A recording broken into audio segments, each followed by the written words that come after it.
Here's going to be our plan for learning about success with succulents. We'll talk about what a succulent is and why that even matters to us.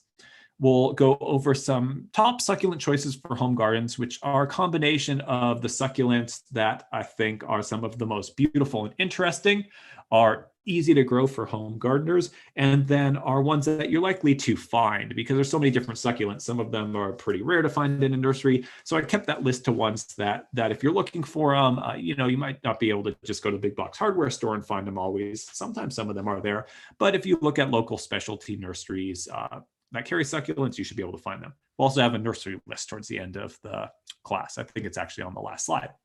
We'll talk about succulent planting and care, and then we'll last main topic will be different approaches to garden design with succulents. So here we go. So what is a succulent? So a encyclopedia, not super technical, but pretty technical definition is any plant with thick flesh tissues adapted to water.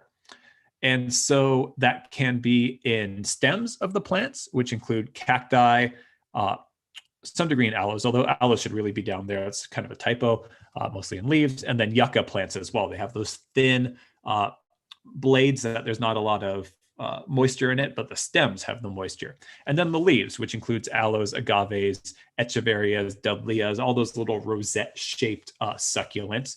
And that's really what defines a succulent. So why does this matter?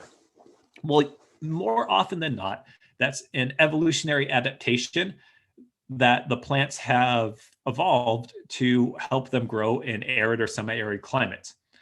And because most of them have that adaptation, which makes them very tough in arid and semi-arid climates, it makes many of them very easy to grow and tough survivors in our local gardens. They tend to be flexible on when you need to water them because it's kind of like like the fleshy leaves of an aloe. It's almost like a water battery, you can think of it as. It's where they can kind of draw down some of that moisture if they need to, and then they'll plump back up when they're watered. And so that buffer makes it pretty flexible. If you don't get around to watering, as long as you get around eventually, you'll be fine. And that also allows many of them to look very good year-round with just a little bit of irrigation in the dry months. Once or twice a month is really all you need on most of them to keep them looking tip-top. And with that sculptural form and that thickness of the leaves, they, some of our water-wise shrubs might have kind of up seasons and go a little dormant in the summer. Not all of them, but some of them. The succulents really generally stay pretty stately year-round. There are some exceptions, but as a general trend, they're very reliable kind of sculptural plants in the garden. And then also as a group, they're the easiest plants to grow in containers in our hot inland climate and tend to live longer in containers than many other plants. They can take the eventual kind of root constriction that comes. They're really easy to repot and kind of cut back the roots. They're very tough container plants. And so that's one of the great uses of them. There's many, but kind of some of the best patio plants out there, especially if it's going to be in full sun. Some common misconceptions about succulents. Some people assume that all succulents come from the desert, that the kind of wall-to-wall gravel in a yard with a couple of aloes in it is, how they naturally grow. That's actually not always the case. So you can see below, here are a couple of species of aloe which come from South Africa, Mediterranean climate, where a lot of the aloes are from, not true desert. Some aloes are from the true desert, but a lot of them are from a similar to native Southern California, Mediterranean climate, where they grow in these seasonally very green grasslands. And so not every succulent wants to be in kind of full blasting desert conditions. Additionally, not all of them really thrive in full sun, especially in our hot inland sun. Some of them, like the echeverias, some of those small soft leaf ones that are so beautiful and have the nice rounded shapes, a lot of those really don't want to be in full sun at all in the summer down here. They really prefer partial shade or significant shade. And then some people think that once you put a succulent in the ground in the garden, they don't need any water at all. Some of them, after a year or so, can naturalize and not need any water. But most gardeners, to keep things really looking nice, are still going to water at least once a month in the summer just to keep everything doing well. Still a fraction of the water that you might use in other types of landscaping, but it depends on what your goals are. So here are some other examples of agave and Hespero yucca, a couple of succulents, native local ones in the California chaparral, again, not desert plants. And then even out in the real desert, what you notice when you look into the desert, here are some pictures from a trip I took to Anza Borrego, Southern California desert in the spring, is that yes, there are cactuses and it's the desert, but there's also flowering shrubs. There's also seasonal wildflowers. And so it is very different and actually much more lush and visually interesting than some of those, kind of very minimal cactus gardens that we've started to see in the region. Even if you wanted to have a mostly cactus garden, there's always a home for a shrub, maybe especially if you want it to feel nice to be in, a couple of desert trees. Here's some other native succulents from, again, grasslands or even shady spots right next to mosses. So just depends. And so with that kind of range of succulents, we're going to then kind of pull it in and make it simple again with some top succulent choices for home gardens in our local area, our inland valleys and our foothills. So all of these succulents that I will share are going to be ones that are going to be very easy to grow locally. A great place to learn more about our top choices of succulents is the Inland Valley Garden Planner webpage. This is a website that the Waterwise Community Center has set up. It's inlandvalleygardenplanner.org with detailed plant profiles of what we consider to be our top about 350 plants for growing in home gardens in our local area. And there is a really nice way to search. So you can say, I want a succulent that's going to be good in full sun, or one that'll be good in part shade, or one that'll be good in containers. Or also, you could all sorts of different things beyond succulents. So a California native shrub that attracts butterflies. You can type all those things in and it'll just give you back those results. There's also great information about maintenance for all of these plants. Most of them are low maintenance, but some of them do want a little bit of care here and there. So all that information is there. We are also about to be adding a major addition to that website, all about residential garden design and kind of leading you to design your own gardens. And there will be a couple of themed examples through that look at succulent gardens. So that's going to be something that'll be coming up this summer. And if you sign up for our newsletter, you'll hear all about that announcement. And so as we're going to look at this, we'll look at kind of general categories for using succulents. So we'll start with the succulents that can take full blasting sun in where most of you are from, Rancho Cucamonga, Upland, those sorts of areas, as well as if any of you happen to be joining us from, I think everyone from outside the local area is coming from inland. So it can take the full sun in inland heat.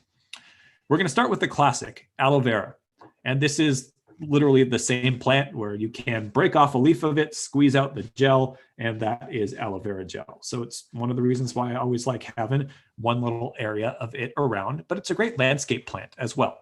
It can take full sun to almost full shade. So it's a really flexible one. So for those parts of your yard where maybe part of the year or part of the day in the summer, it's just really punishing blasting heat, but then part of the year it's shady, or if it's, really, really hot direct sun, but then shady for a significant number of the hours of the day, aloe vera is one to consider for those area. It forms clumps. And so you can see this looks like it started all as one plant, and that would be typical. Some aloes just grow as one, what's called a rosette. Some make offsets or pups and form clumps. Aloe vera is a clumper, but you can thin it as needed.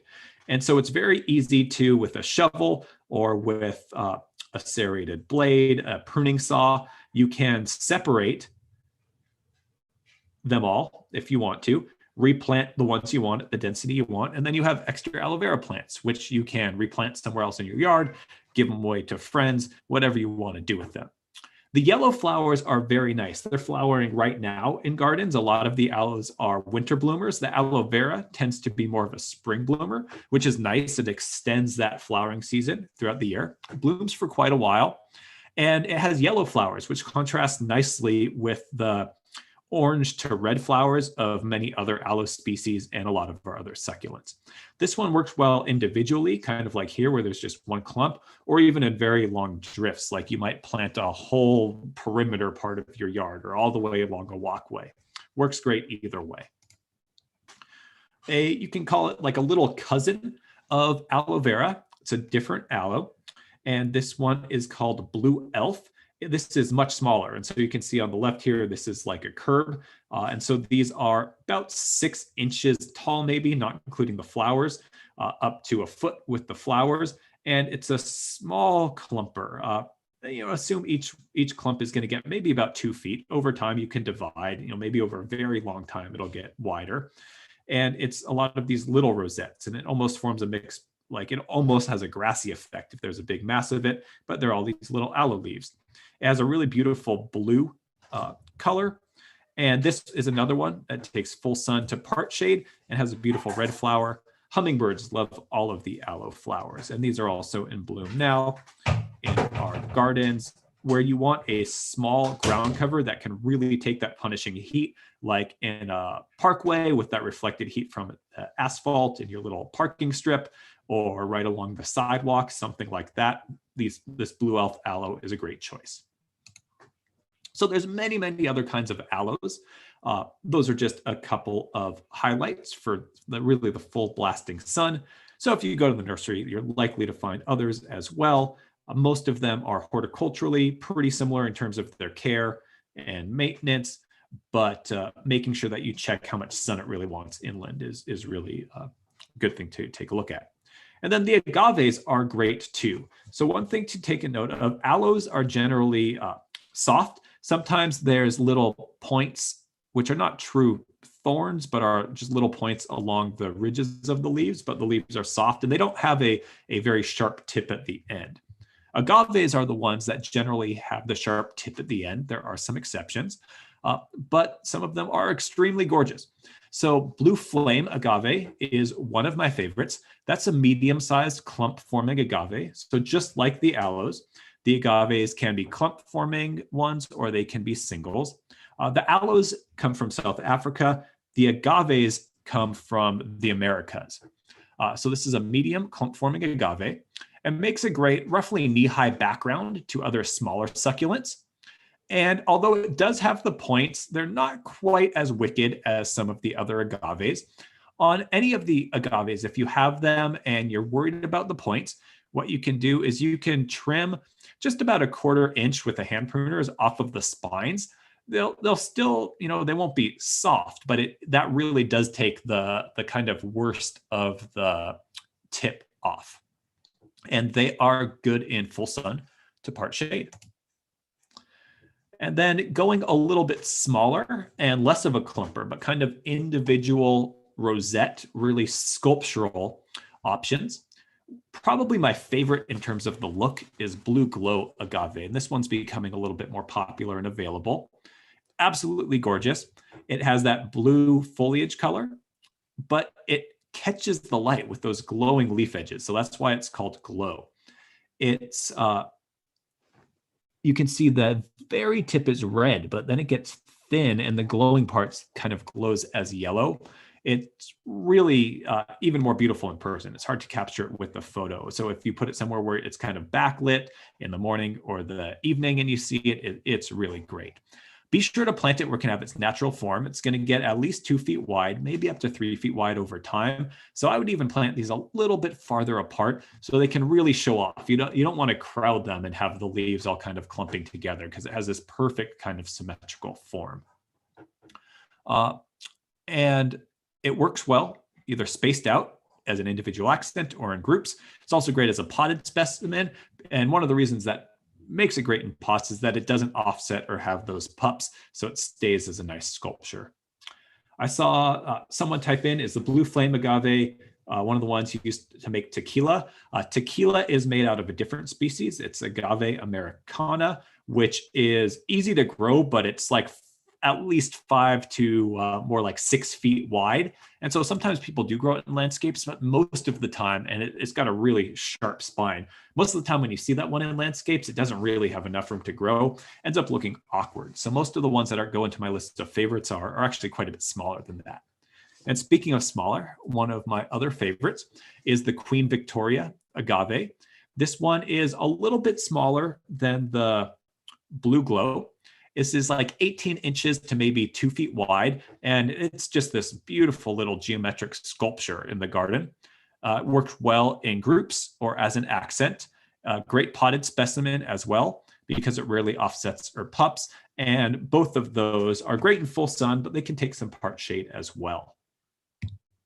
Then moving away from the aloes and agaves, one that's becoming more and more popular for good reason, sometimes you'll see it in commercial plantings now as well, but great for residential, is the red yucca, which is not a true yucca. One of the reasons why I love it for home gardens is because there's no spines at all, even at the edges of those leaf tips, which look like they should be sharp. They're not. You can kind of smack it with your hand. You'll be totally fine. It's clumping. And those strap leaves make a nice contrast to many of the other choices, which are kind of denser, wider leaves. Has a really long spring to summer bloom season if it's in full sun, and hummingbirds absolutely love the flowers. It's good as an individual plant or in large drifts. It offsets very slowly, kind of stays as its own little clump, but then if you want to, you can easily dig out a chunk of it and replant it. It does well in a harsh reflected heat. So this is another one of my top favorite parkway plants, or plants kind of along reflected heat. And it really does want full sun to perform well. Here is it in a kind of a large planting in a drift, and that'll just bring hummingbirds, all day, every day. Really beautiful plant. And then looking at some ground covers for full sun. One of the top ones, again, this is a very common one, but for good reason, is Blue Finger. It's probably the top succulent ground cover. It is my favorite. That blue foliage is absolutely gorgeous. Great contrast to a lot of other plants, including many like Mediterranean plants or even native plants as well, where you need a small kind of predictable, reliable ground cover that's going to look good year round. Because conditions are so harsh in hot areas, there's not a huge number of very low water ground covers that thrive in the full blasting sun. And there are definitely some options, but this is one of the top ones. It makes it very useful in many water-wise garden styles. It spreads relatively quickly. If you have a friend that has a patch of it, you can easily plant it from cuttings, and we'll talk about propagation from cuttings a little bit later on when we do our planting. Or you can purchase it even at the Big Box hardware store, usually in flats, which are the kind of square, just a couple inches of soil trays that they sell. And then you just pull it apart and then you plant it with just little bits of root. And so it can be relatively inexpensive to establish, and it can take full sun to significant shade. So if it's drifting underneath a tree or around a building to a shady side, kind of tying together different areas of the landscape by repeating the ground cover, it can take both those conditions, which is very nice.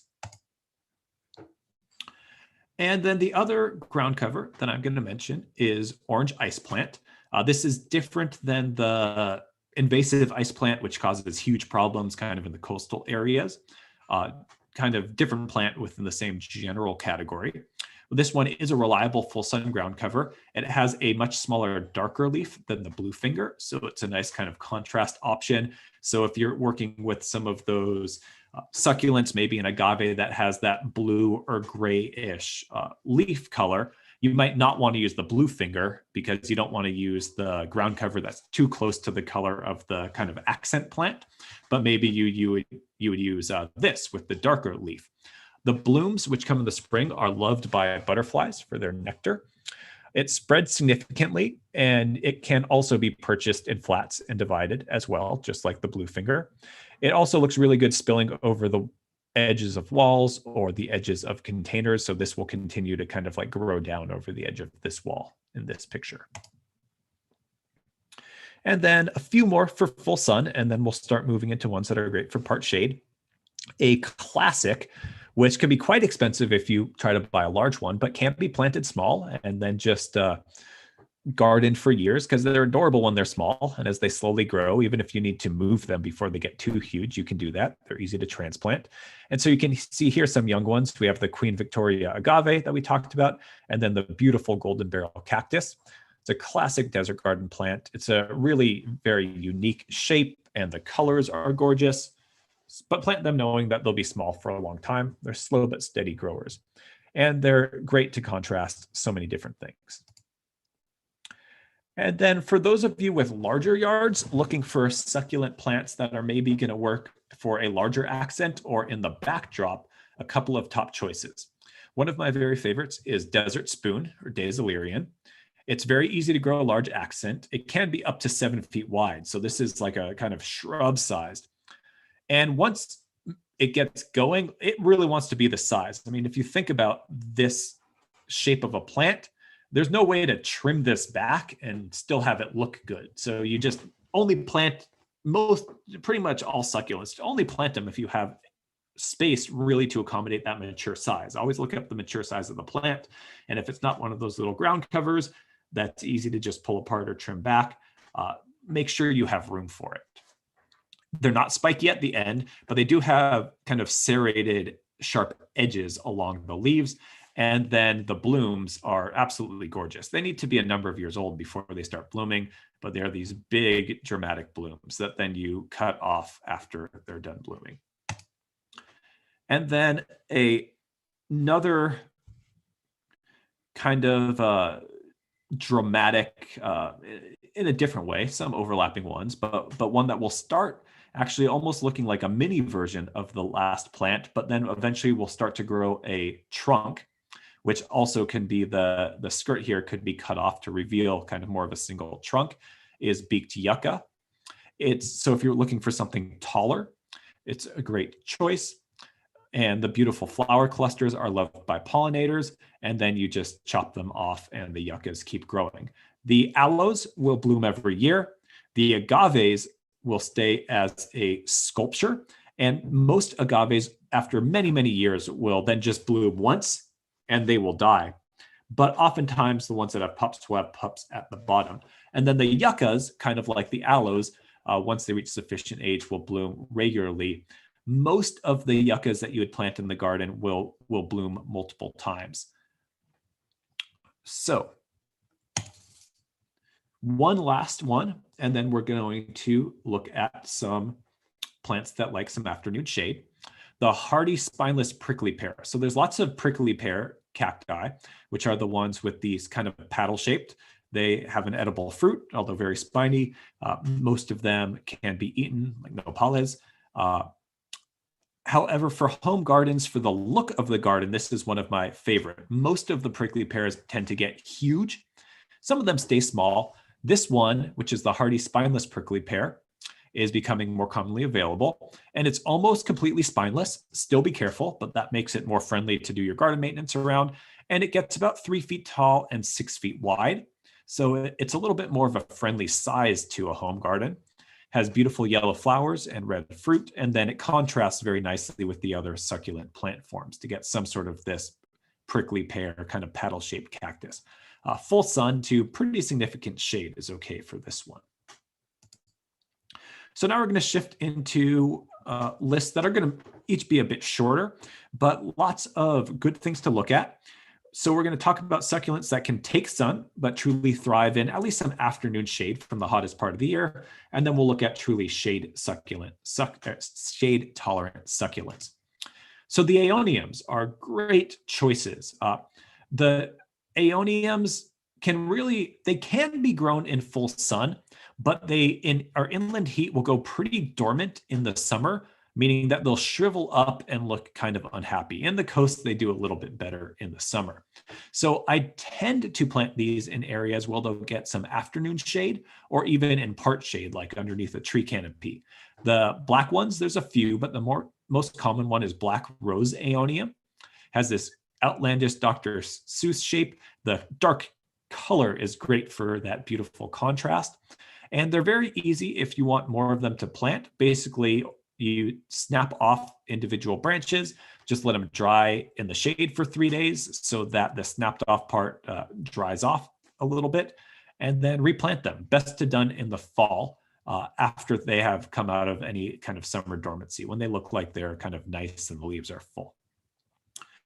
There's lots and lots of other cool aeoniums. They all have the same kind of almost like cartoon daisy shape, come in a number of different colors, mostly greens to purples.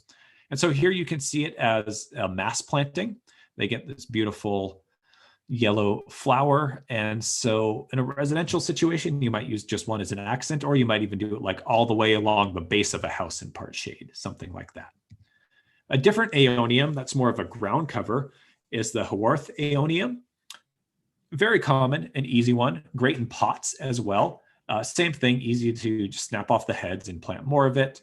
And same thing, can take full sun, but looks best with some afternoon shade, especially in the summer. And then a couple more aloes. Coral aloe, which is this one, is a beautiful choice. It's pretty common, easy to find. And this one stays as a single rosette, usually, very rarely offsets.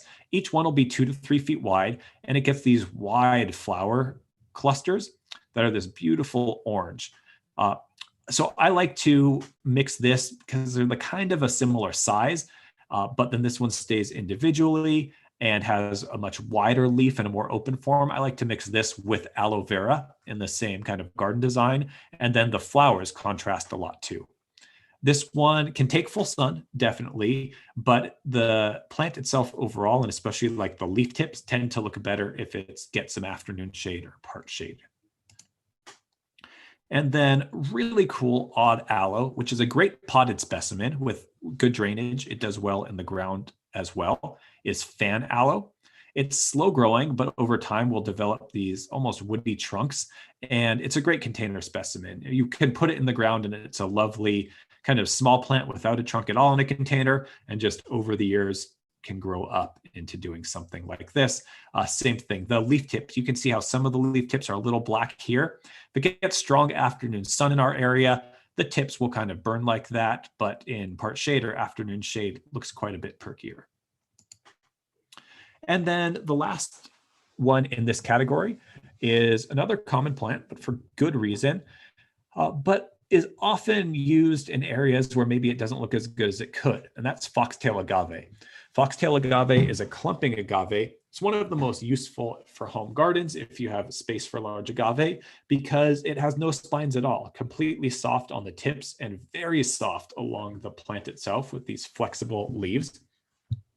It can form a clump over time. So this whole area in the front probably started with one plant, but you can just cut off the parts that you don't want and either replant them somewhere else. Like you can cut off this whole big section here, this whole rosette, leave it in the shade for 3 days, and then just bury part of the trunk in the ground, and it'll just keep growing. Full sun to full shade. And so you can cut it up just to clean it up some, and then give some to friends or replant them elsewhere in your yard. If they are in full afternoon sun around here, the leaves will burn a little bit in the summer. It still might work in some areas. We have some in our demonstration garden, in our parking lot that do that, and it's okay. They still look good, but they really look the best with some part shade or some shade from the afternoon sun. And then there's also cultivars of this that are available in a blue color as well. There's one called Butine Blue and one called Nova. And then the more common one is the green color. And then we will talk about some succulents for part shade. Echeverias are very popular. Some of them are clusters. Some of them are just singles. They are these beautiful kind of succulent roses, sometimes people call them. A lot of people will buy these and put them out in full blasting sun. A few of them can take full sun, but they really do best with part shade in our area and are easiest in part shade. Great for like a patio area that's kind of shady or has like a shade covering, absolutely. Or on the kind of east side of a house that gets afternoon shade, great there as well. Lots of different choices in the nurseries. I'm just kind of mentioning the genus or the category because there's so many great species and the nurseries are always carrying different things. Some of them will offset, some of them won't. It can get expensive to plant a large area, but you can plant just a few and then take cuttings over time, and it's easy to just tuck new ones into the ground, and then over a few years, you'll have lots of them. And so same thing, we'll show that when we do the planting demonstration. Octopus agave is another agave that doesn't have any thorn at all and has, or any spine at all, and has this beautiful, very dramatic shape. You can plant them in full sun if you really want to, but they're really best in part to significant shade, even underneath the tree in our area. Where it says so spines, that should say no spines. That was a typo. It's just this beautiful sculptural form that's great over any low ground cover, or even great over gravel or decomposed granite mulch or something like that. And so those are the top succulent plants. There's lots of other good ones, but those are really some good basics, kind of nuts and bolts to add to any landscape in this area. Definitely any landscape that has good drainage, but with proper watering and making sure you don't water, even for people in heavier soils. The vast majority of these plants are just so flexible and easy to grow that you're likely to be successful with them. So let's talk about succulent planting and care. The thing you should always be thinking with any planting is right plant in the right place. You want to put the right plant in the right place. Most succulents really thrive with good drainage. Most of you in Rancho Cucamonga are going to have good drainage. Rocky soil, gravelly soil, that's great. If you have slowly draining clay soil, plant your plants a little bit high. I mean, they'll love being really up on mounds, but even just a couple of inches higher than the surrounding heavier soil, and then some sandy soil built up around them that maybe you get from the local landscape supply kind of soil yard is going to help them quite a bit. Most of the ones we looked at in my top choices are pretty flexible as long as you're very careful not to overwater in clay soils.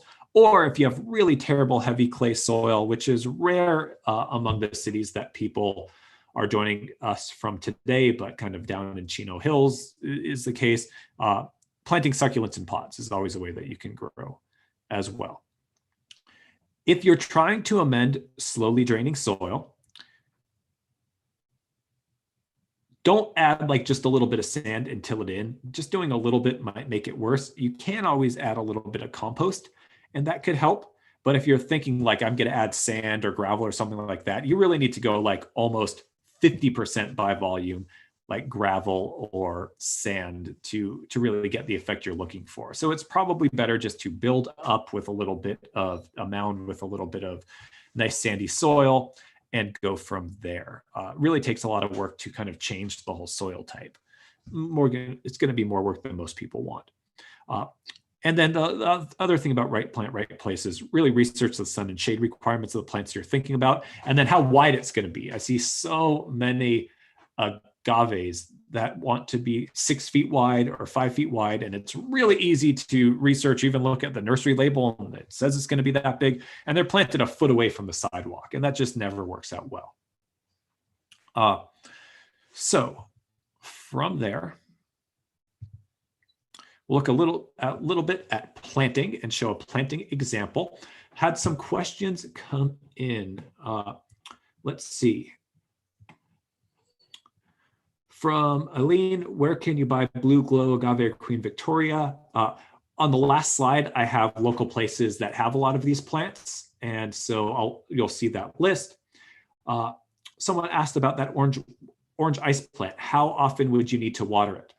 In general, for most of these plants, once a week or so the first year. 1 gallon plants for some of the succulents could be once every other week the first year. But if you're planting like the ice plant from small little bits from flat or something, maybe a good deep soak once a week the first year, and then tapering off eventually to no more than twice a month. And then depending on site factor, soil, and things like that, might only need to be like a soak once a month.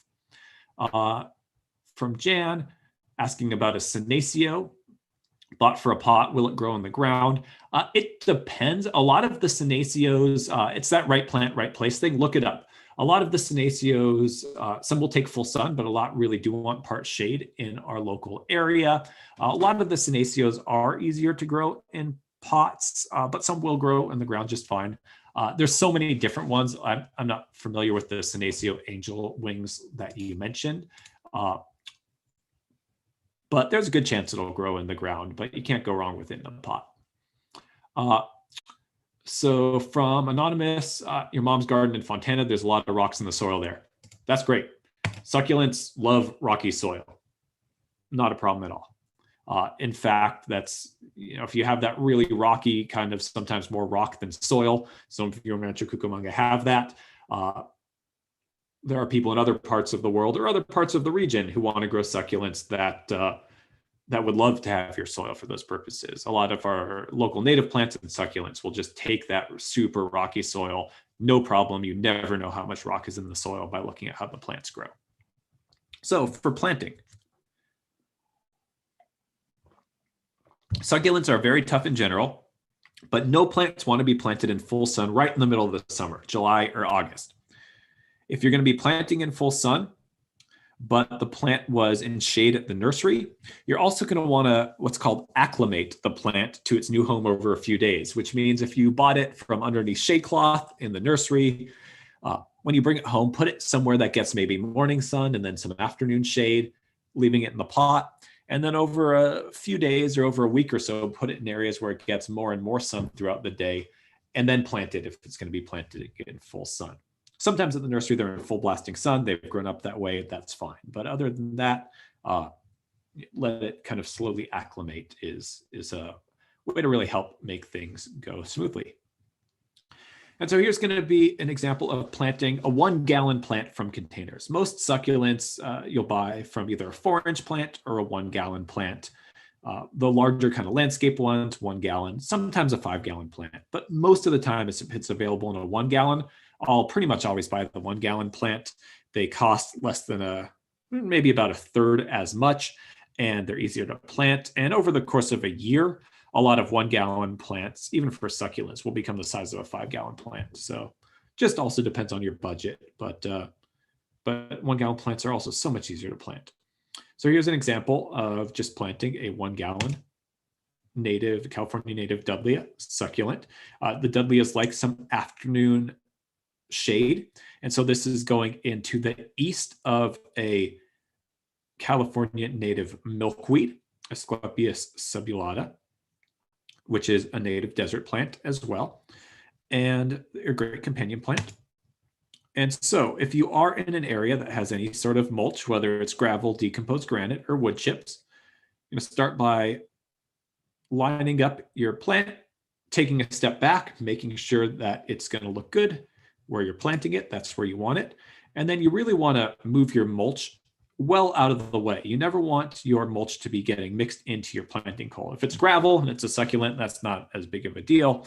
But you definitely never want wood chip mulch to be getting mixed in with your planting hole. It will temporarily cause nutrients to be unavailable to the plant as bacteria go to work breaking down that wood chip mulch. So just don't need it. Get that out of the way.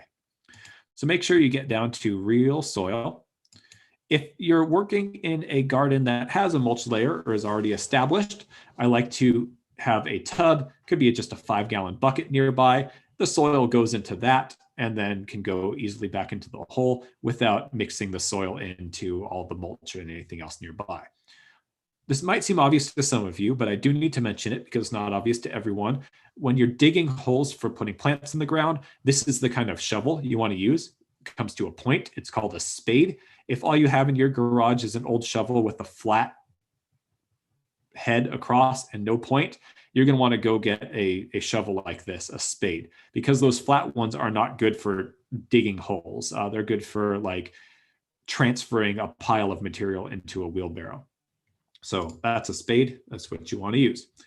And you put it in the ground and generally have boots, at least shoes on, and step on the back to push that into the ground and then dig the hole.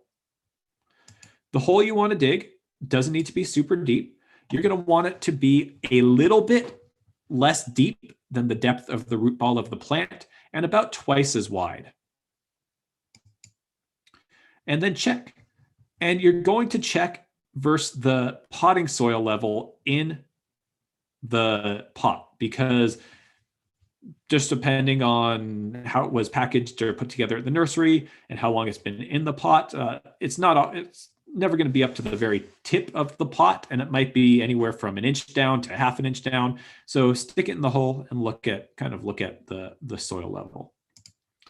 And for most succulents, if you have that super rocky, super quickly draining soil, the top of your root ball can be kind of similar to the top of the soil level.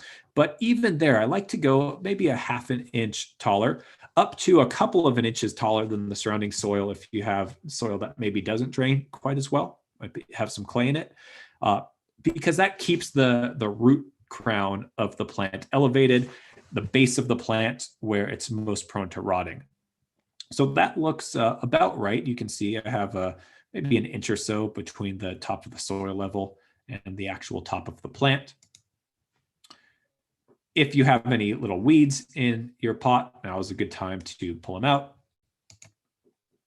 And then gently remove the plant from the pot.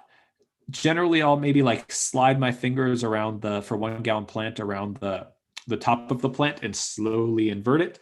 And sometimes you need to squeeze the sides of the pot some and then pull it out, and then take a look at the roots. The roots here are just about perfect. Sometimes if the pot's been in the ground for too long, there'll be a lot of roots circling around and around and around. Here, it fills in the edge. There's a couple of roots that are circling, but not too bad.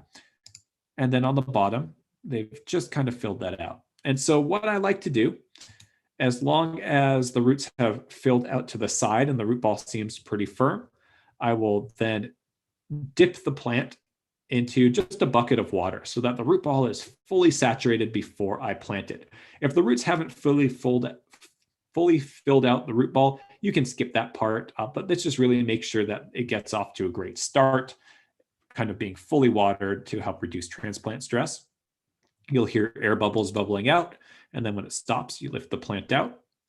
And then gently loosen those circling roots at the edge. Succulents have tough roots, and so for them to thrive over time, if the roots are circling, they'll just keep on circling.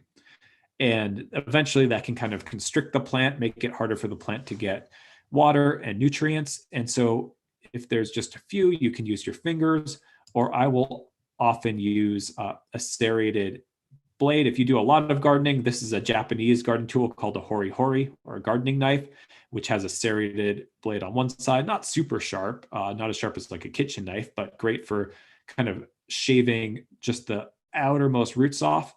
And this is a great tool for weeding as well. That's the main thing I use it for. And then gently loosening on the bottom, just so that when the roots start to regrow, they're going to grow out evenly in every direction in a very natural pattern, not like it's been a plant sitting in a nursery pot for a year. And then after you're done with all of that, recheck the height of the root ball, because sometimes by the time you've loosened the bottom, you've lost some of that height. This is still looking pretty good. And then slowly start to fill your hole back up. What I'll generally do is I'll fill the hole about halfway and then pat the soil down around. If you are going to be doing a very large area of the garden, what you want to do is make sure your soil is moist but not wet when you're planting.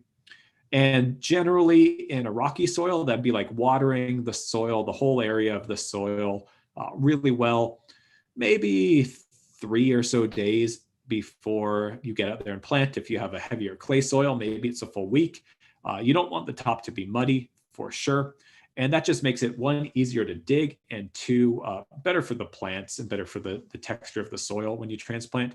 If you just are doing one area, that might not be that feasible. If you're doing a whole garden, even if you don't have a current irrigation system, go get like a cheap fan sprinkler from the hardware store and set it up. It's a use of water, but it kind of is a good investment of water to help get your plants off really well on the right start, with not planting them in bone dry soil. Because the soil here was not bone dry, but a little dry, that soak of the root ball in the bucket helps kind of really make sure that that root ball stays nice and wet, even though the drier soil around it might wick out a little of that moisture. And so then after you fill it halfway, kind of gently pat down the soil so there's less maybe pockets of air than there might otherwise be. You don't really need to compact it. You just gently compress it and then continue to fill. And then with the last of the soil you have available, you're going to want to, if you're going to be watering with a hose, which normally, at least the first time you water your succulent in, you will, you're going to want to use whatever soil you have left to make a little bit of a ring around the edge so that when you water, it can hold it in. This area was slightly sloped, and so I didn't need to put any soil along the back part to build the ring because the water was going to want to go downhill anyways. But I did need the ring on the lower side or the water would just keep trickling on downhill. And so then watering it in, it's easiest to water it in with a watering wand with a kind of round nozzle that gives it a nice shower rather than just your thumb on a hose.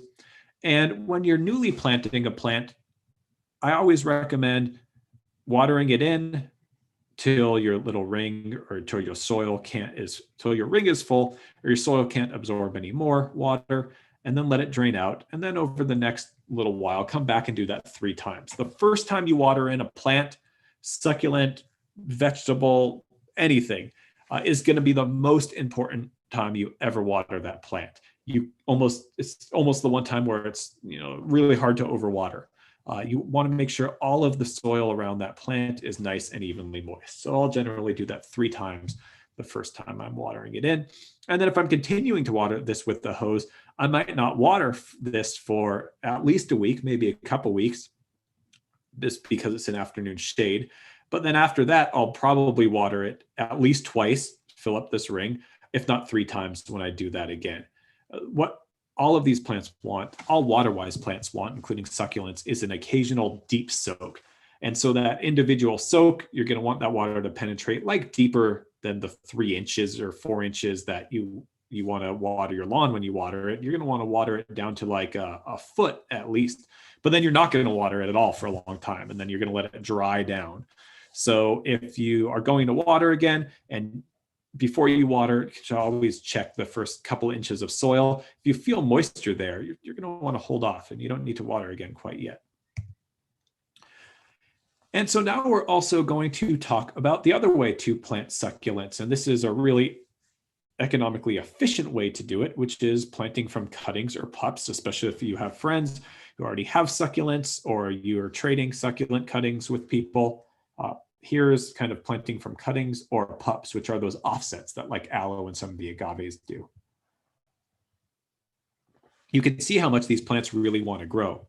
So this is a sedum. It's been sitting in a 1 gallon pot for a while.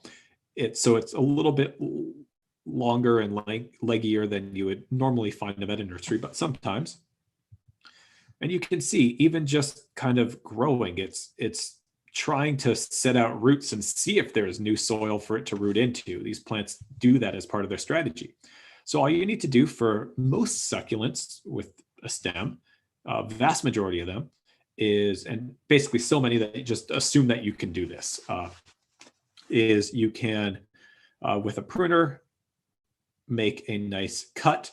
I mean, realistically, you can just snap them off most of the time, but they're always going to do best with a nice cut with a sharp pruner. And then you can see here how it's kind of realistically, this is basically an open wound on the plant. And so it's wet. And what you want to do is let it scab over, like I mentioned before, for some other plants like the aeoniums. This is true for anything when you cut a succulent to replant it. 3 days in the shade is about all you need. And that'll make it be less moist, less prone to rot. If you're really trying to produce a lot of these, there are ways to take the leaves of a lot of succulents, not the agaves and aloes, but for sedums and echeverias, and actually get the leaves to root. It's a little bit more involved, takes longer. You can look that up on YouTube if you're really trying to produce lots of these. But for here, this plant is already just this 1 gallon plant. 1, 2, 3, 4, 5, 6, 7, 8, 9, 10, 11, 12, at least 13 plants you can get from this. So that's plenty for me. I don't bother with propagating from the leaves. And so we're going to basically plant this area here with some cuttings. And it's super simple. Pull back the mulch, use a trowel, or in this case, I used my hori hori, and you don't need to dig a big hole. Just basically open up a slot in the soil, stick it in, pull back, slide in the stem, and pack the soil around it.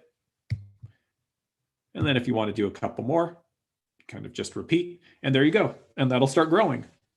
Super easy. If you're going to be planting in pots, biggest thing, make sure your pots have adequate drainage. Your pot has to have drainage holes in the bottom, not optional. I know so many people who try to grow succulents inside as houseplants with no drainage holes, and they're going to die, 100%. So you need to make sure that they have a decent sized hole in the bottom. And so if, for example, you're trying to grow a succulent as a houseplant, needs to be in as much sun as possible in the window, and not one that requires full sun. So make sure, like sometimes those echeverias will work. I don't bother doing that because usually it's not enough sun inside. But even if it's like that, if it needs to be in a pot that has a hole, you can take it outside and water it and then come back into a pot with no hole after the water's drained out. That's okay. But make sure your succulents and pots have drainage. In general, don't put tiny pots in full blazing sun all day. You want to, a succulent in probably at least like a 15-inch wide pot if you're going to be doing that, if not larger. But smaller pots are just fine in afternoon shade. There are some like true cactus that can take all day sun, but they dry out super quick and then they need to be watered. Very simple, use cactus mix for your potting soil for pot. So you can see a couple of brands, anything's fine. Basically all cactus mix is normal potting soil that has a little bit of extra material for drainage, which is usually just more perlite. If you are doing a large succulent that's going to be in a big pot that you want to be around for a long time, you might use cactus mix and then mix that with another 50% perlite. At some nurseries and hardware stores, you can buy just a bag of perlite. And the reason why you would do that is because in a large pot, there's a lot of kind of organic material in any cactus mix, and you'll lose kind of soil volume over time. And in a small pot, it's pretty easy to repot, pull the plant out, put some new soil in, kind of trim the roots when you do that. And that's a good thing for the plant as well. But if it's a big pot with a big heavy plant, if you have extra perlite, that's an inorganic substance that won't break down and it drains very well. So that'll kind of hold things together for longer. So that's just kind of what we were talking about. Every once in a while, it's great to plan to remove your potted succulents, loosen and trim those circling roots, and then repot. Something every few years. Or if it's a plant like those sedums or aeoniums that are really easy to just take cuttings and reroot, sometimes you'll get a better looking plant and it's just less work to take cuttings, compost or green waste, the old root ball, and then just reroot them into the pot, depending on the plant in fresh potting soil. You will want to water your plants in pots a bit more than if the plants were in the ground. For the average size pot and plant in full sun, about once a week, probably in the summer in full sun. So it's still not a ton. It's still way easier to keep up with them compared to any other sort of plant grown in a pot. And if you're growing them indoors, make sure you give them as much sun as absolutely possible. And so now we'll talk about irrigation for succulents and succulent gardens. So there's a difference between survival, having it look good, and then also really trying to push the succulent to grow as fast as possible. In general, for the best results in well-draining soil, water deeply 2 to 4 times a month for new plantings, about the first year, and then 1 to 2 times a month for well-established plantings after the first year or so, as long as things look like they're growing well. For plants and pots, it's going to be about 2 to 4 times a month, depending on sun pot size and the pot material. Terracotta pots unglazed tend to dry out faster than glazed terracotta pots or plastic, just because they're porous, which can be good. It's great for drainage. It makes it harder to overwater your succulents, but it means that you might need to water a little bit more often in the hot weather. And then for everything, check the soil at least 2 inches down and make sure it's really truly dry when figuring out how often to water your garden.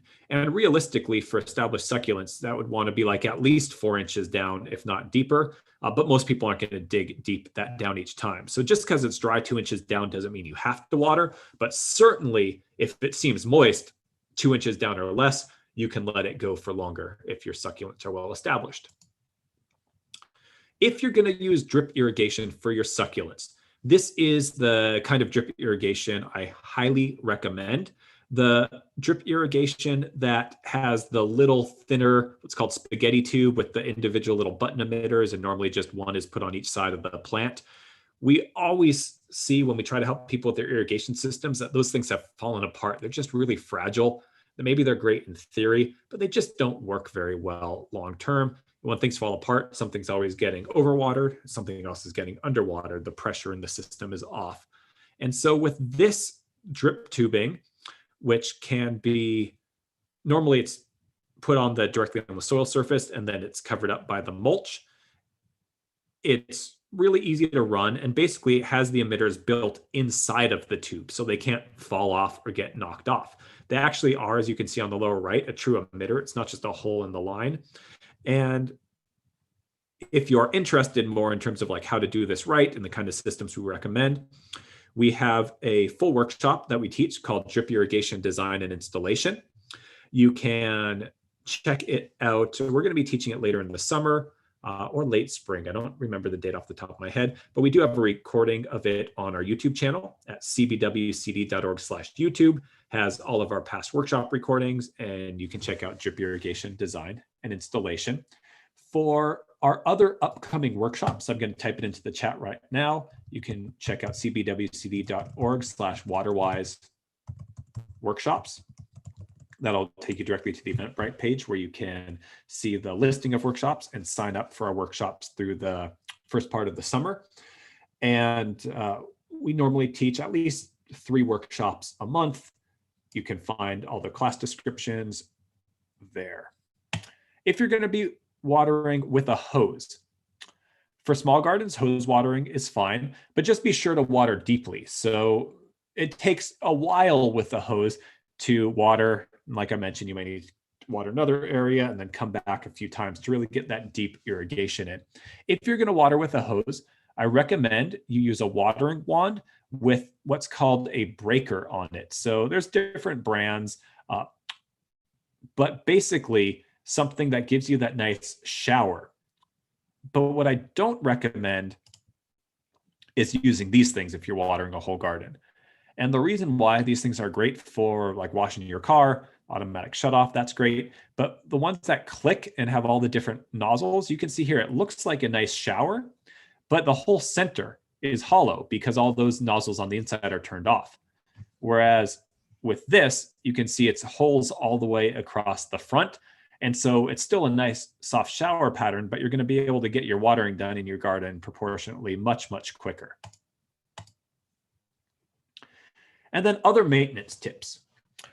Keep maintenance minimal by sticking to that right plant, right place, and plan for the mature size of the plants. Look up how big that plant is going to get, especially near walkways, driveways, and sidewalks.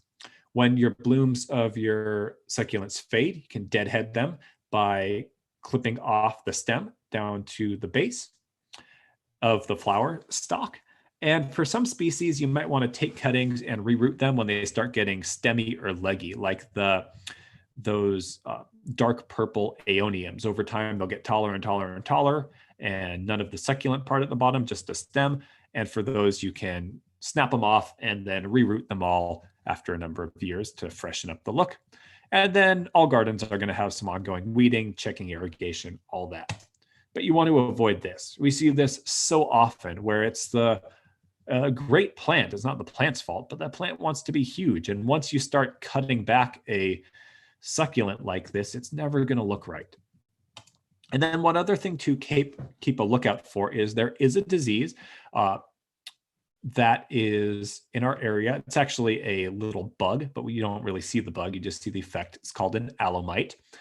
And if your aloes start to look like this, basically this can spread. Some aloes are more vulnerable to it than others.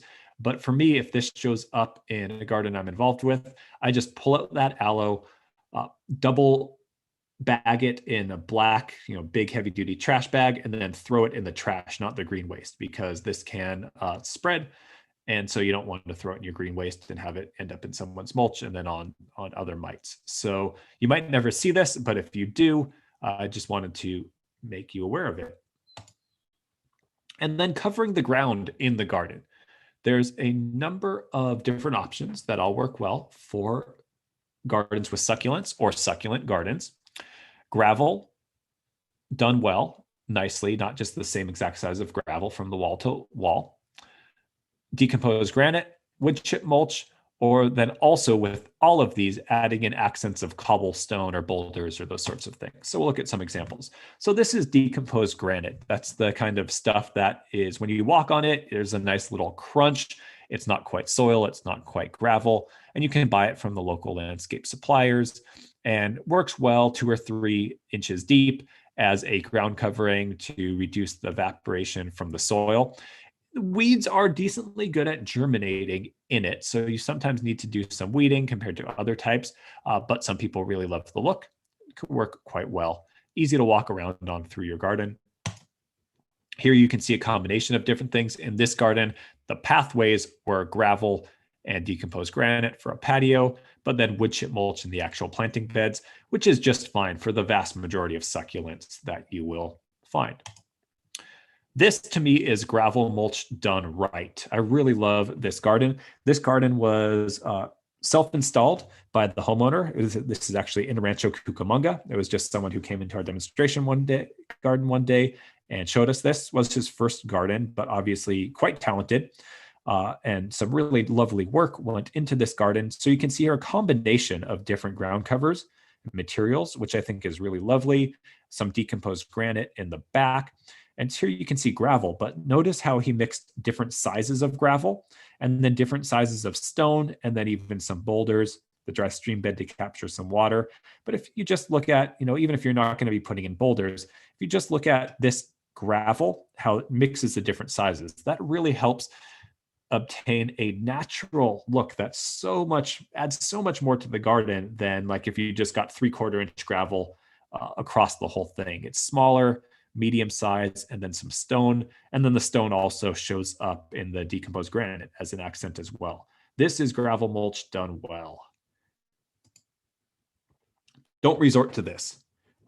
Usually in landscapes, and we see not to this extreme, but it's pretty often that we see homeowners who think they're going to get an ornamental effect with like white gravel, gray gravel, red gravel, and it normally doesn't end up looking great by the time it's done.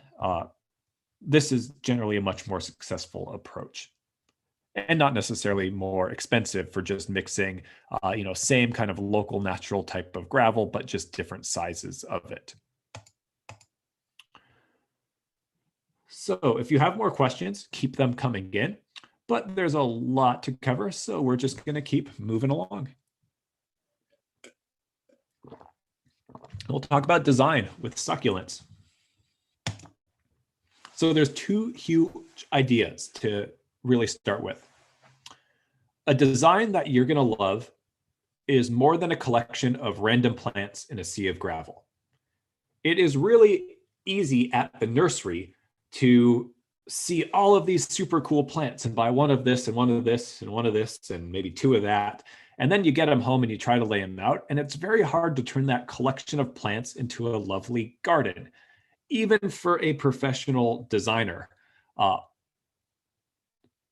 Great gardens are going to have some amount of repetition and design that often comes with carefully selecting your plants and then working out your design to figure out how many of each plant that you need, rather than just grabbing stuff in the nursery. And if it is your home, you will also want to include some shade. There's some great desert trees that you can grow, or succulent compatible trees, Mediterranean trees, low water trees that will make your garden a comfortable place to be, even if it's a dry succulent garden. So let's look at some kind of design ideas. And some of these are going to be from some really fancy landscapes. So yeah, and like this boulder took a crane to set it probably, or a huge tractor. So you might not have that. But let's just look at these ideas of the sense of balance. You can see here from the Palo Verde tree, which grows great locally, and you can see there's a couple. Here, there's the repetition of these little golden barrels. And then for contrast, there's a kind of nice big size area of just rosemary for that leafy contrast, even though it's not a succulent. It's really lovely.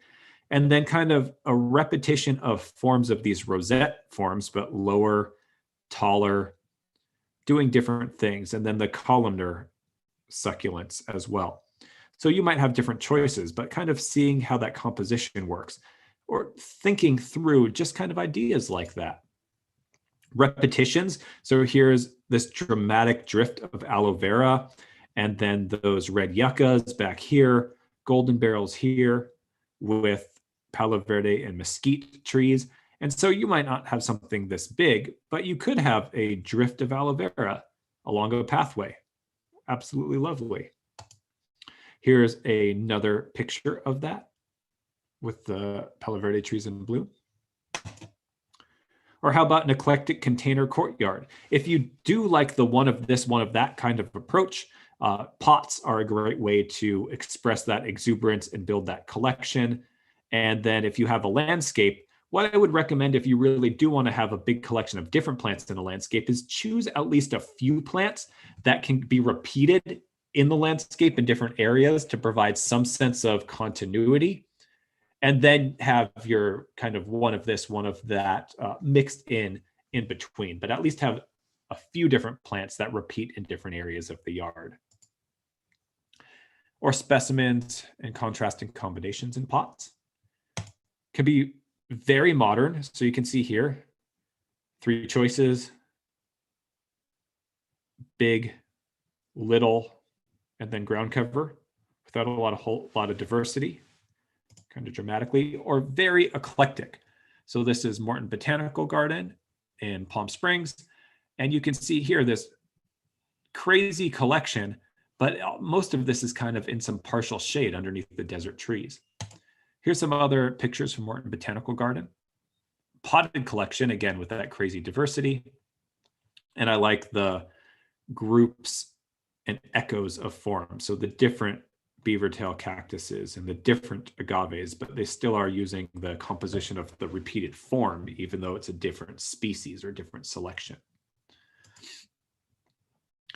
I like this picture kind of really showing thinking through color and form. So it's not that complicated. There's not a ton of different plants, but the blue in the foreground and that same blue of the blue finger in the background, and then the green of the foxtail agave, and then the larger agave, which is one of the quite large ones that we didn't talk about.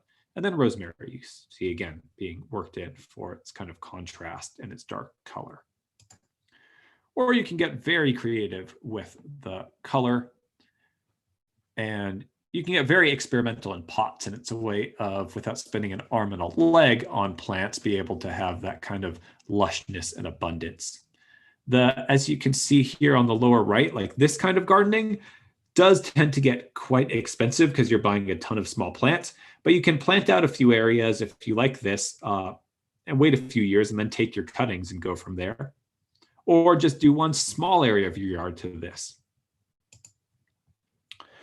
This is kind of like the succulent aquarium look, where it's almost like a coral reef under the sea.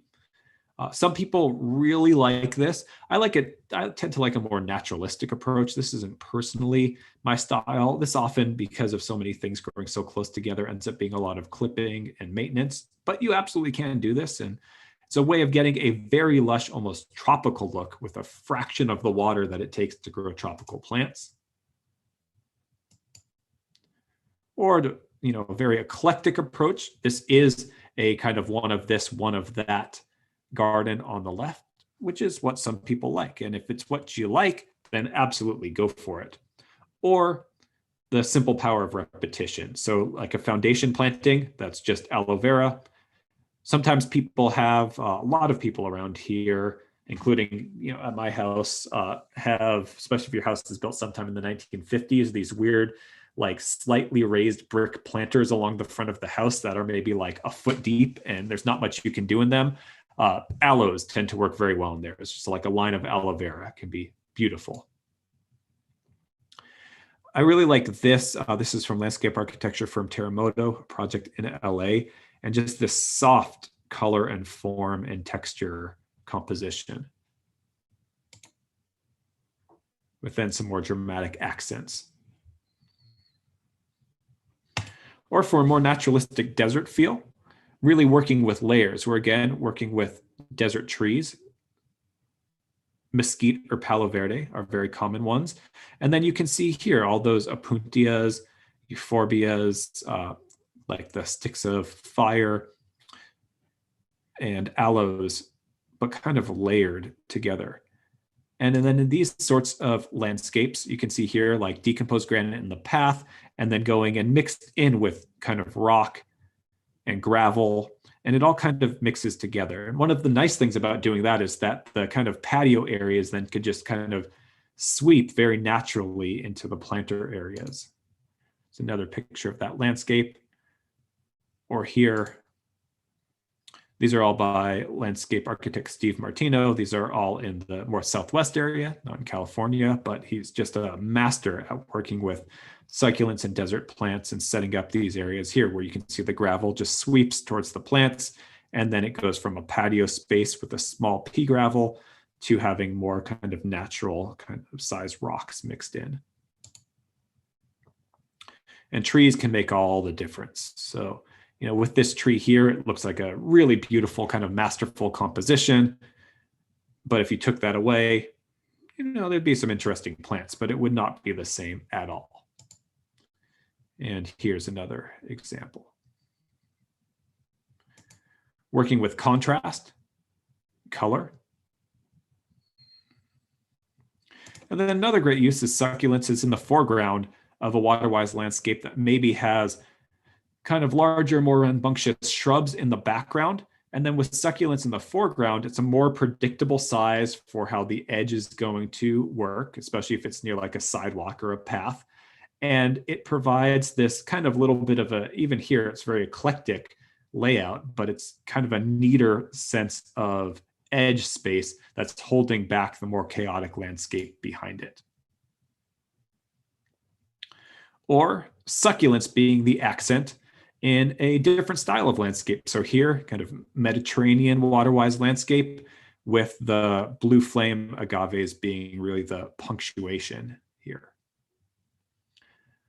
And so here's a couple of local examples, just kind of things that I've taken pictures of, just showing in pots, kind of contrast. But here's things that I commonly see in landscapes that you can tell are designed by the homeowners. And I don't present this to like talk smack about the gardens at all, but more as kind of things to think about as you think about what you might want for your garden. So here's something that I often see. Well, there's some really lovely things I like about this landscape. I like with the wood chip mulch, how they really carefully lined the sidewalk with gravel, or sorry, with small rock. That provides, I think, a nice kind of natural edge to the sidewalk transition into the landscape. Also holds back the wood chip from falling on the sidewalk. Here, there's some great individual plant choices, great agaves, great aloes that were selected for this garden, but it's all that same form over and over again, all that rosette. Some of them are clumpers and some of them are singles, but it's all that kind of wide leaf rosette. And with that, without the contrast, it loses some of the visual impact that those individual plants could potentially have. Here you can see it's, again, some of these plants are great plants. Some of these, the aloe vera, some of the aeoniums, the agaves, are ones that we talked about as some of the favorite plants, but they're kind of random groupings without careful spacing. So bigger plants that are going to get big, really close to plants that they're going to overgrow, and then big spacings in between. So compare that. Here's some of the same plants in this landscape, and compare the visual impact of the two with the aeonium, same aeoniums, same foxtail agave, and then there's some different ones as well. But this to me is so lovely. One of the ways I think they achieved some of what I like about it is the repetition. So this purple, the black rose aeonium, kind of repeating on both sides of the path, even though this one's kind of getting swallowed here, just having that repeated contrast. And then the different sizes carefully used. So of the rosettes, there's larger agave, and then the smaller aloes, and then the group of agave over here. So like if this agave in the background was right next to this one, and then all the purple stuff was in the back, it wouldn't have that same impact. So thinking through all of that and the kind of color contrast. When in doubt, more contrast is often going to be more visually effective than less. And there's ways of having less and being really successful, but that's just a general guideline. Here's a simple and functional parkway, but it's going to grow in beautifully. 2 Palo Verde Desert Museum trees, and then some golden barrels and agaves with some gravel mulch and a few nicely placed stones. It doesn't need to be very complicated or rocket science.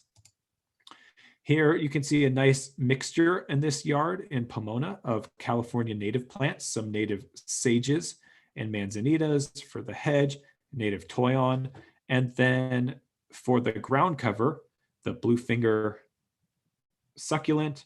You can't see the orange flowers have faded, but that's the coral aloe. And then on their parkway, this is lovely low maintenance. And there's a lot of people who walk through this area. So the decomposed granite, this tree, and then a mixture of water-wise shrubs and then succulents with some rocks around them, which looks nice, but also helps protect the succulents, especially when they're young, from getting stepped on. It's a front yard that I really like in Pasadena. A small front yard. When you're looking closer, mixture between individual specimens. So this is one of this and one of that and one of this, but individual large ones that have plenty of space to grow in and really express their forms, mixed in with California native water-wise shrubs. And so a Cleveland sage, and then a California desert native apricot mallow. So really, really lovely. Again, that contrast of form, beautiful.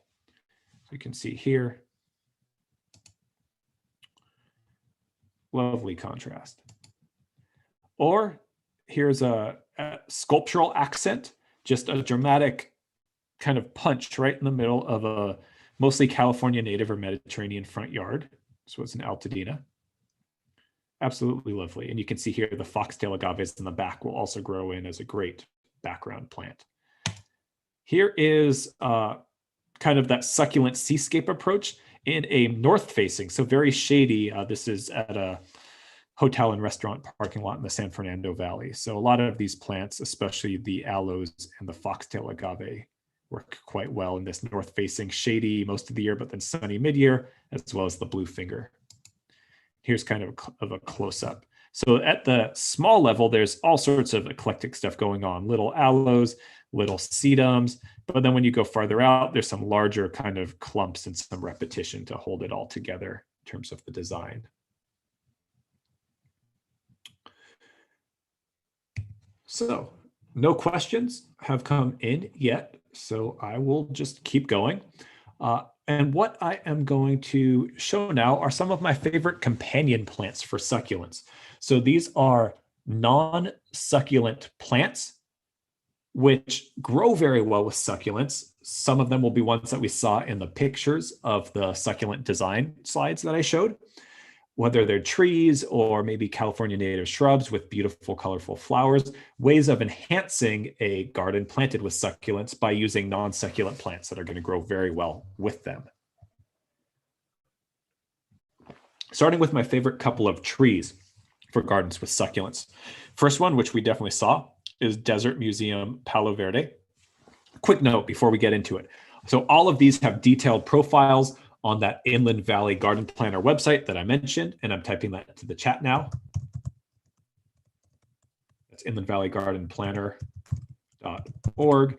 And so you can learn much more about all of these plants and other plants that grow great with them. So and then I did just get a question that came in. So I will answer that before we jump into it. So how do you prepare the soil or the ground for planting them? Great question.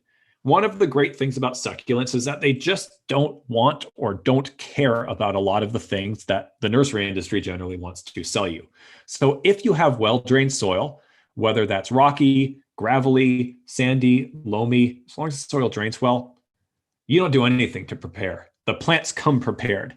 No fertilizers, no compost in the hole, just plant, leave it a little bit high, do your watering ring. When you water it in, go for it. If you have heavier clay soil that doesn't drain so well, a couple of options. First one is to plant high.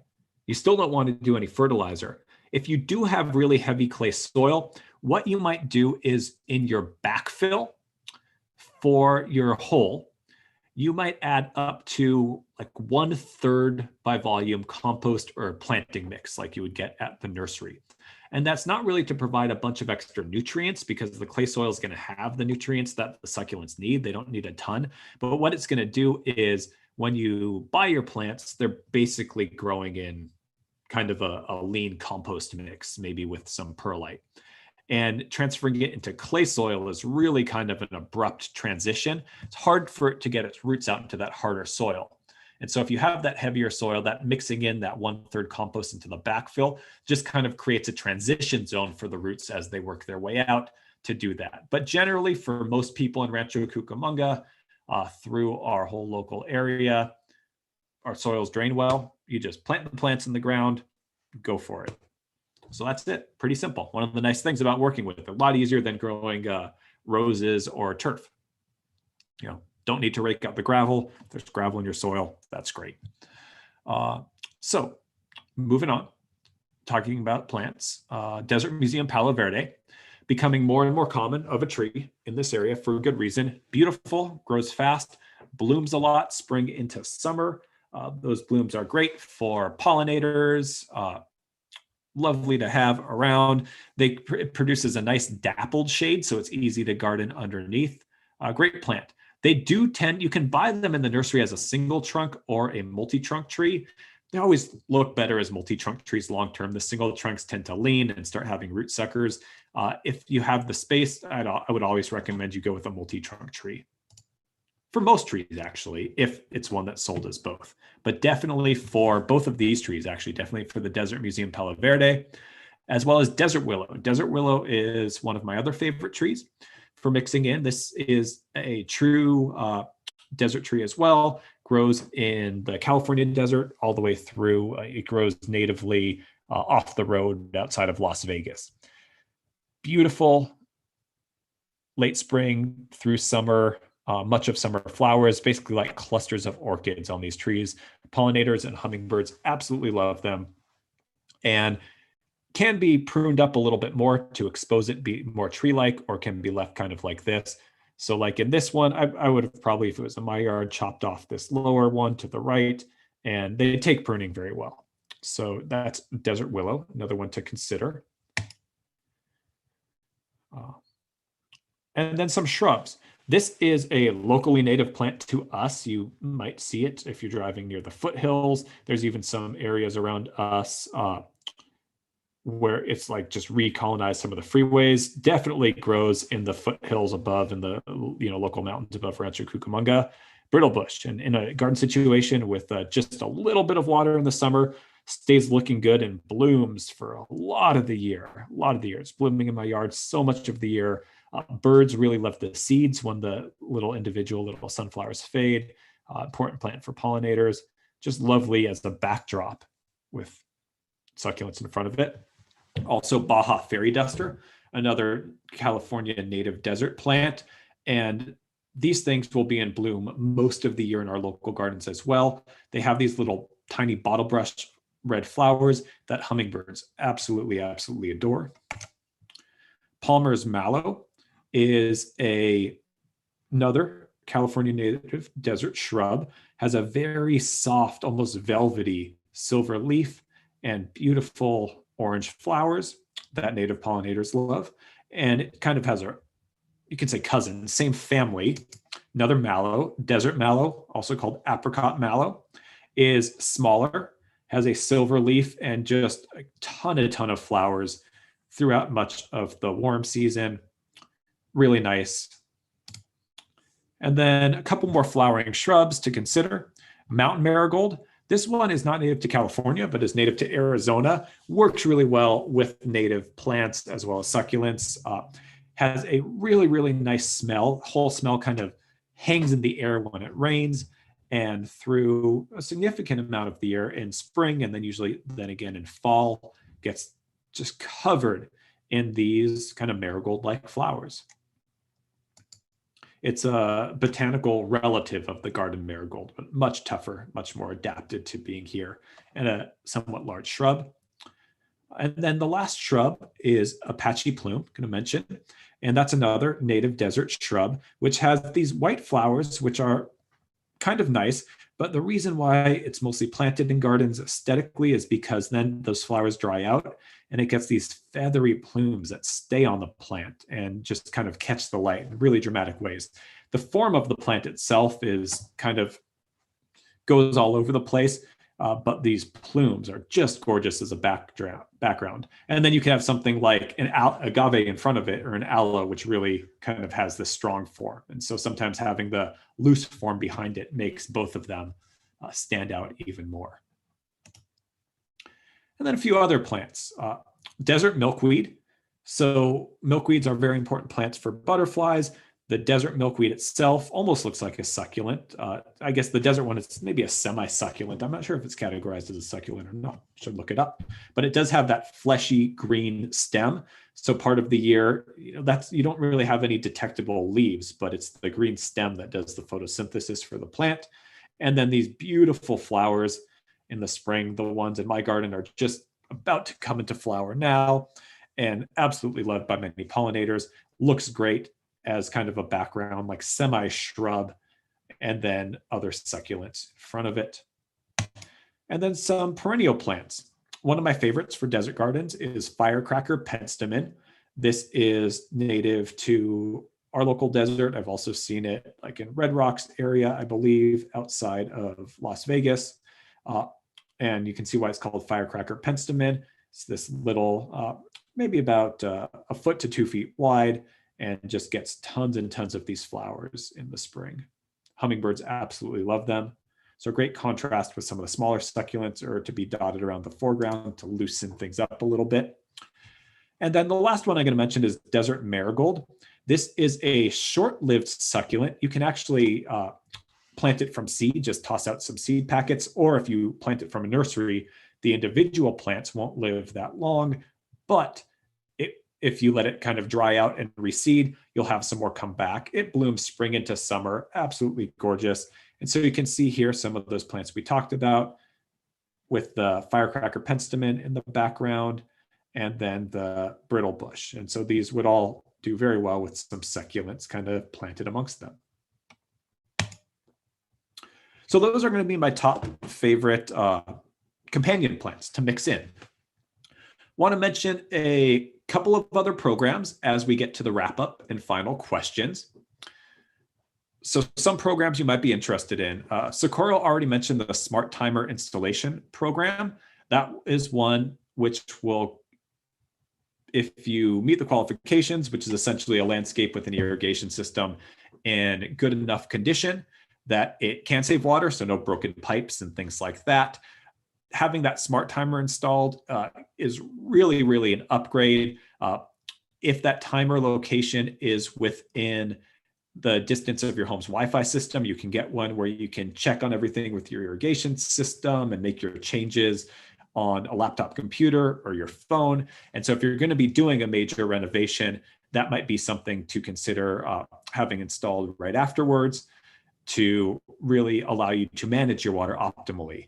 Because you can plant all of these low water plants and these succulents and these companion plants, but if you don't know what's going on your irrigation timer, and its timer is still set to water closer to like a lawn, you're not going to save any water in the long run. So it's kind of all of that working together where you really get your water savings.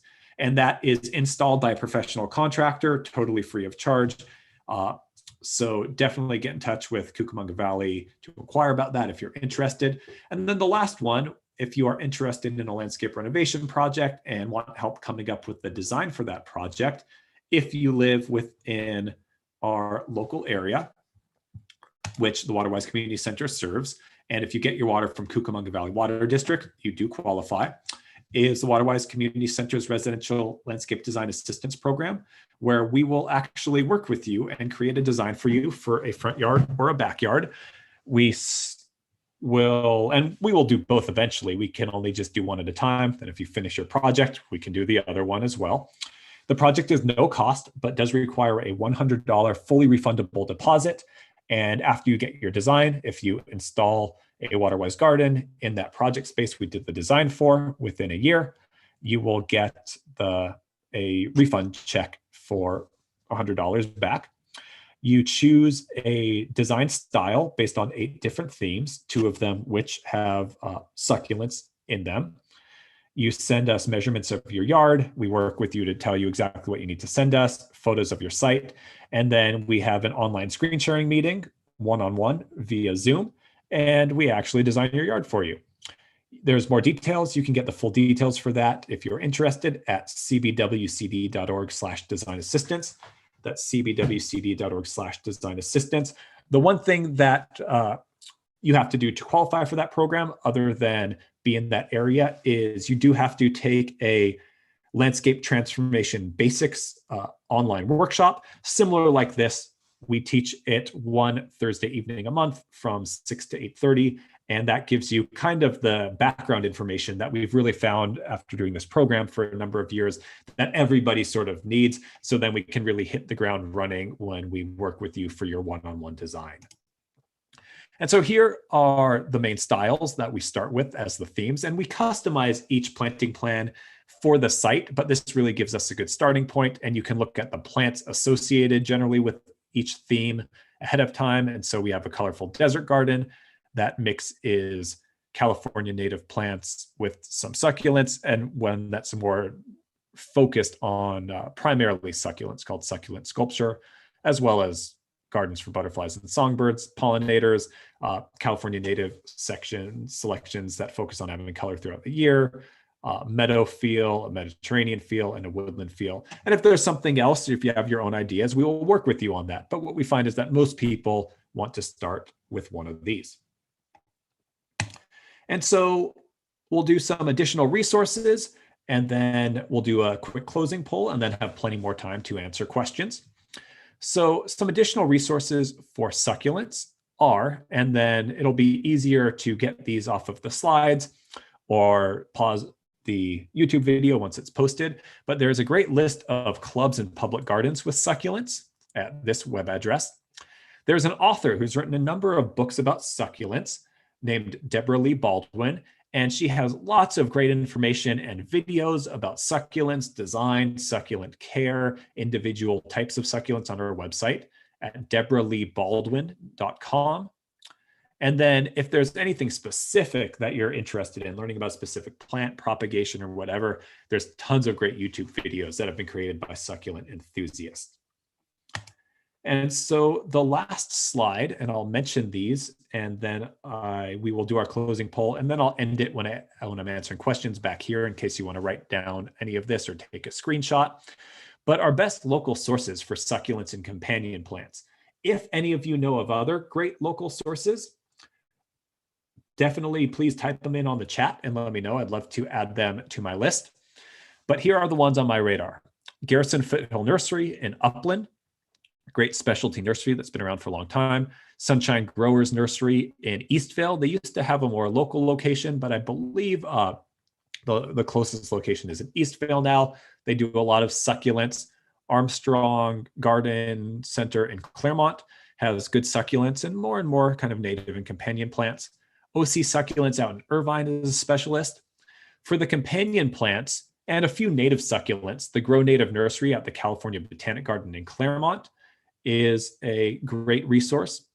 And then finally, botanical gardens in Southern California usually have annual, or sometimes they'll have a semi-annual plant sale, and they do a lot of their own propagation sometimes and have really, really interesting succulents that you won't find anywhere else.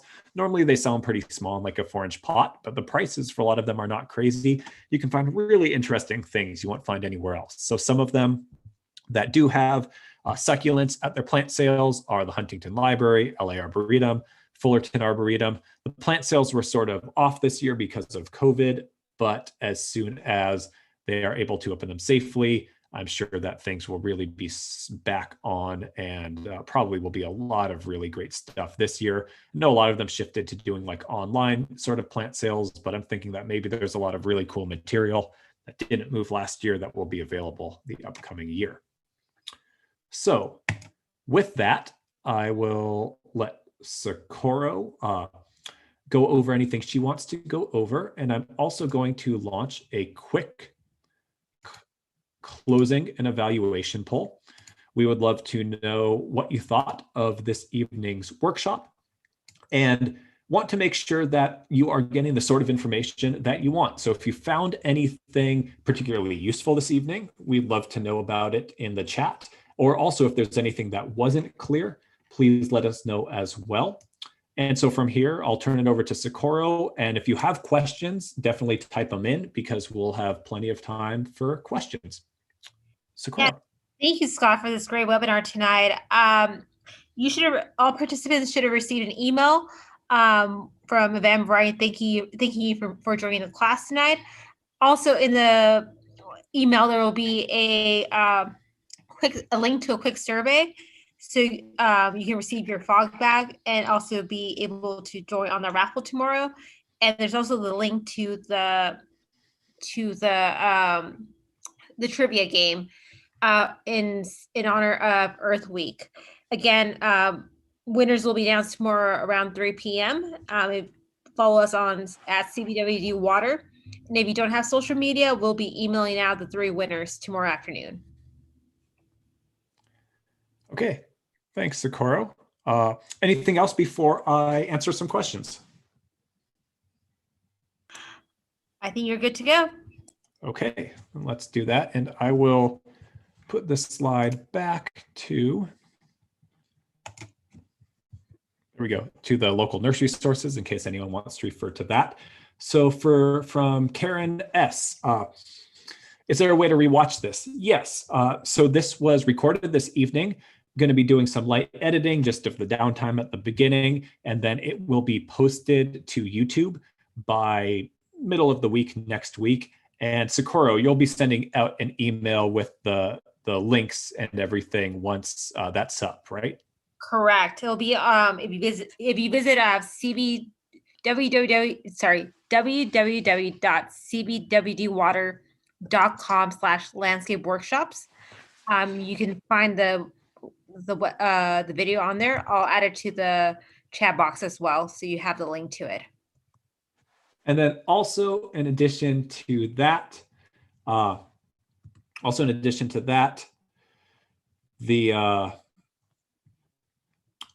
of the slides from this presentation will be available as a PDF download. I just typed into the chat at cbwcd.org/presentations. And that's always just the slides of all of our recent workshops. And so if you check that, as soon as I have that up, that'll be up at the top. And it's a single PDF file with all of the slides. So for some of the plant lists or things like that, that might be useful. Okay. And then I need to go back to, there's the additional resources for whoever asked about that. Okay, and I did see a couple of questions mixed in on the chat. Is Palo Verde evergreen from Jay Barr? I'd call it semi-evergreen because it always has that beautiful green trunk and lots of those beautiful green stems. The leaves themselves on the Palo Verdes are actually pretty tiny, and they do lose them in the winter. But the effect of the tree, unless you're really up close to it, remains pretty similar because the leaves are so small as one of its desert adaptations. So it's not as noticeable of a difference between the seasons as it is compared to like a lot of trees that lose their leaves. And I think I saw from Heather, watering schedule is always a challenge for our water-wise yard. It's a little bit different thinking that goes into it. So a couple of ideas for you, Heather. If you have any specific questions about your watering schedule for your plants, I could try to answer them now, but we do have a couple of resources that might help. We have on our WaterWise Community Center's YouTube playlist with our workshops, cvwcd.org/YouTube. We have a recording of an online workshop that we do called Retrofitting Turf Irrigation Systems for WaterWise and Native Landscapes. And part of that is really getting into the nitty-gritty of how to design and install a high quality, either high efficiency spray system or a drip system, starting with a lawn sprinkler system. But that sets up for, and then there's a supplemental workshop that goes along with that. That's another kind of hour of content of how to take one of those good irrigation systems and then know how to do your irrigation management. Now, depending on your irrigation system, you may or may not have a similar system to start with. But the other thing I want to mention, if you are having challenges with that, is we do have a program. It's on hold right now, but we do have a program at the WaterWise Community Center that if you get your water from Cucamonga Valley Water District, you definitely qualify for.